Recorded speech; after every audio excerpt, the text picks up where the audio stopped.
a sense, if you think about public health and what's important, we're trying to make sure that pharmacies and pharmaceuticals are safe in the country. This goes from anything from recalls. So today, the process is quite manual.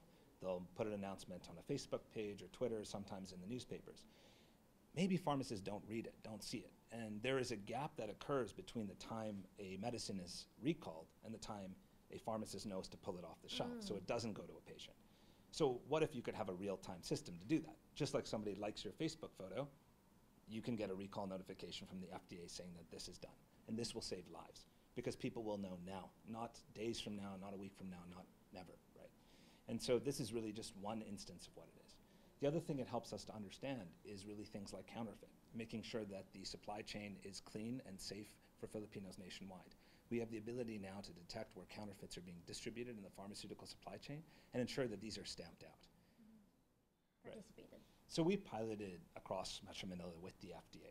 And so the FDA was key in helping to organize the pilot and ensure that it went well. And actually, what happened was pharmacists really loved it. And the reason why is they save time. You know, you can digitize a prescription through our technology in 12 seconds, as opposed to 52 seconds of writing in a paper logbook. And so for them, they were incredibly happy that there was a system. And what's interesting is they thought about this beyond just their pharmacy. If they became public health actors in the sense that they were able to contribute to public health generally across the country by actually providing information to the FDA, they felt like they were supporting a countrywide initiative. And that's what this is. This is an innovation that is truly countrywide. I think what's important is that this unlocks a lot for the FDA, but it unlocks a lot for a lot of other agencies in public health. So for example, the Department of Health or PDEA can also be users of this. If you think about it, medicine or prescriptions tell a story. They tell us what is being prescribed. And if somebody has a diabetes medicine, they probably have diabetes. And so we can use that as a proxy for understanding disease as a whole.